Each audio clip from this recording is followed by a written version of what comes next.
જય ઠાકોરજી ધનરાજ પ્રાકૃતિક ફાર્મ નારાયણભાઈ વસરા। ચાલો મિત્રો, આપણે કાલે જે ટોપિક ઉપર જે આપણે બતાવ્યો હતો વિડીયો કે એક નંદી શું કરી શકે, તો તમે જોયું હશે કે એ ગા સાવ એટલે સાવ નબળી, એટલે કે હાવ દેશી ઘાટી તો ખરી, પણ ટૂંકમાં દેશીમાં ટૂંકમાં કાંકરેજ મિક્સવાળી દેશી, હાવ પ્યોર ગીર ઉપર એ નહીં અને પ્યોર દેશી ઉપર એ નહીં। તો એક નંદી શું આપી શકે ને એનો જીવંત ઉદાહરણ આમ કહીને આપણે તો આપણે આપ્યો। અને એ ગા આપણે ઘણી વખત વાત કરતા હોય કે ભાઈ મેં એવા નંદી જોયેલા છે ગા કરતાં બચ્ચું અટાણે જાજુ કિંમતી હોય, તો ખાસ કરીને જે કાલનો વિડીયો આપણો હતો એ ગા કરતાં બચ્ચું પૂર્ણ રીતે કિંમતી હતું। એનું મેન કારણ માત્ર ને માત્ર નંદી। અને એ ગા આપણે આમ જોઈ તો હાવ માપે મળે, નહીં દેશી નહીં કાંકરેજ અજબેહરા જેવી। તો નંદીએ શું આપ્યું એમાં?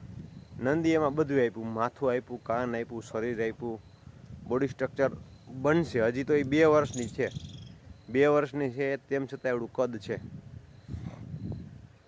તો આ છે મેન અહેમ રોલ નંદીનો। એટલે ઘણી વખત આપણે વાત કરતા હોય કે ભાઈ નંદી ઉપર ફોકસ કરવું, નંદી સારા વાપરવા ગૌ સંવર્ધનમાં।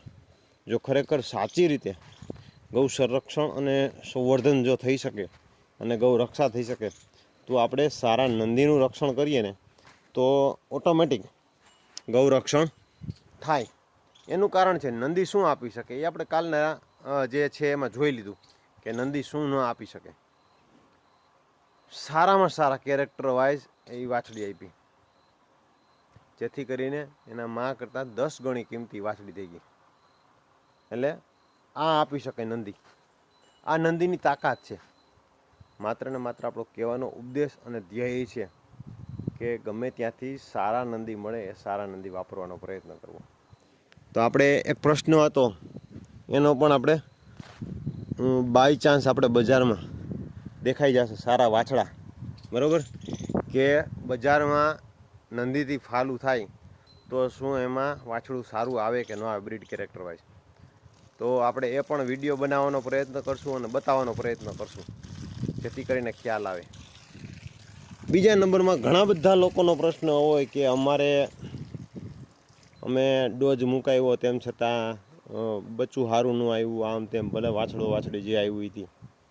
તો એક વસ્તુ તમને ફાઇનલી કહું કે ખાતરીબંધ ડોઝ હોય ત્યાંથી લેવું। ડોઝ ગમે જે તે નંદીવાળા ધારક હોય, જે તે નંદી ડાયરેક્ટ લેવાનો પ્રયત્ન કરવો। તમે ભલે ડોઝ લ્યો ડાયરેક્ટ। ઘણી વખત એવું બને કે જે ફેમસ નામચીન બુલ હોય ને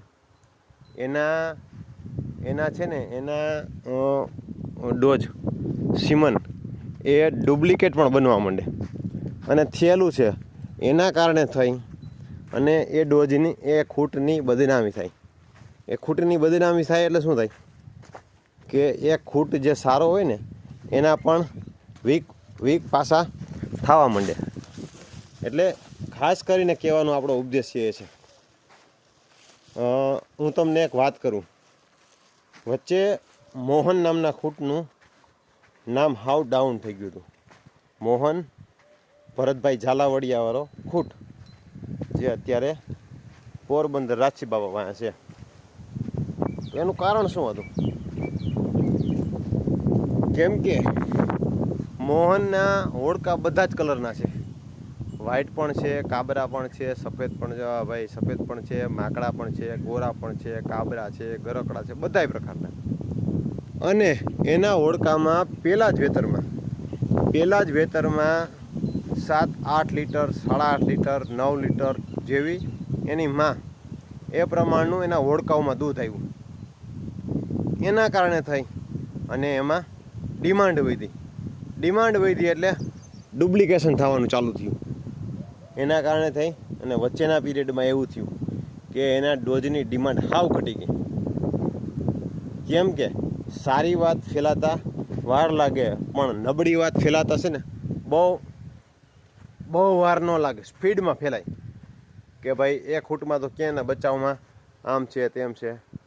પછી અત્યારે હવે એની કદર થઈ કેમ કે રાચી બાપા પાસે બહુ મોટો ઘેરો છે અને એ લગભગ એને સીમન બનાવ્યા છે, તો એના પૂરતા બનાવ્યા છે, બહુ જાજા નહીં બનાવ્યા. ભરતભાઈ પાસે હતા, એ ભરતભાઈએ ટૂંકમાં અમુક રાખ્યા હતા અને વેચી નાખ્યા હતા એવું. તો હવે સીમન નથી, તો માર્કેટમાં એના જે ડાયરેક્ટ ભરતભાઈ પાસેથી જેને ખરીદેલા છે ડાયરેક્ટ સીમન, એને ત્યાં ઓળખા આવ્યા. બીજા જે પહેલાં જે હતા એક્સપેરિમેન્ટ થઈ ગયેલા હતા એવા ઓળખા છે તેની પાસે એ 7 લીટરથી લઈ અને 9-10 લીટરના દૂધવાળા પહેલાં વેતરમાં રેકોર્ડવાળા.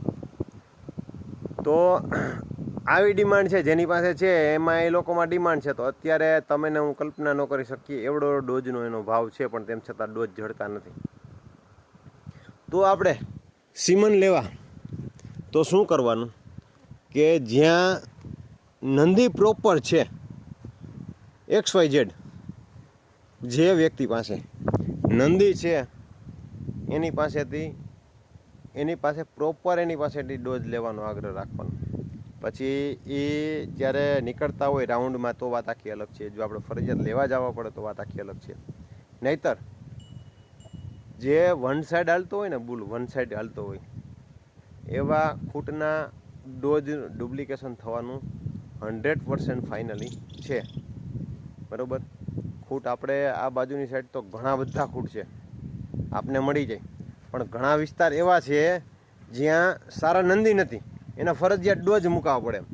તો એ લોકો ડોઝ મુકાવે તો એને શું થાય, ડુપ્લિકેશનનો ભોગ બનવું પડે, કાં ગ્રુપમાં આપણે મગાવવા પડે. ધારો કે મારી પાસે ગાયું છે તો મારે 3-4 જોતા હોય, તો એવા આપણે 8-10 જણા થઈ જાય, તો કાં આપણે ગ્રુપમાં લેવા જવા પોહાય, આપણે ત્યાં લેવા જવા, અને કાં એ લોકોને દેવા આવવા પણ પોસાય. પણ જો આમાં વચ્ચે ક્યાંક ને ક્યાંક એમાં ડૉક્ટર પણ સાચા હોય, ડૉક્ટર પણ ખોટા ન હોય.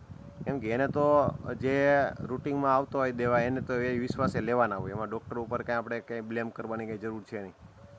પણ વચ્ચે ક્યાંક ને ક્યાંક એવું માધ્યમ હોય જે ઘુસાડી દે ડુપ્લિકેટ, કાં ડાયરેક્ટ આપણે લેવાના જે આ ડોઝ બનાવે છે, જે ખૂટ ધારક છે એ પોતે, તો ડાયરેક્ટ સીધો લેવાનો પ્રયત્ન કરવો. કાં આપણે એને પૂછવાનું તમે ભાઈ આવી રીતે આમ ચક્કરમાં નીકળો છો શું છે, તો એ પ્રમાણે આપણે લેવાનો પ્રયત્ન કરવો, જેથી કરીને આપણે ડુપ્લિકેટના ભોગ ન બનીએ અને આપણું વેતર ખાલી ન જાય.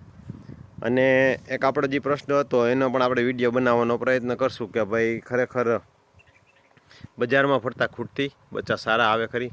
તો બજારમાં જે આપણે ખૂટ સારા ફરતા હોય છે જોઈ લેવું આપણે, જે વાછડા છે બરાબર, કે આવા વાછડા ફરતા હોય તો એના બચ્ચા સારા આવે.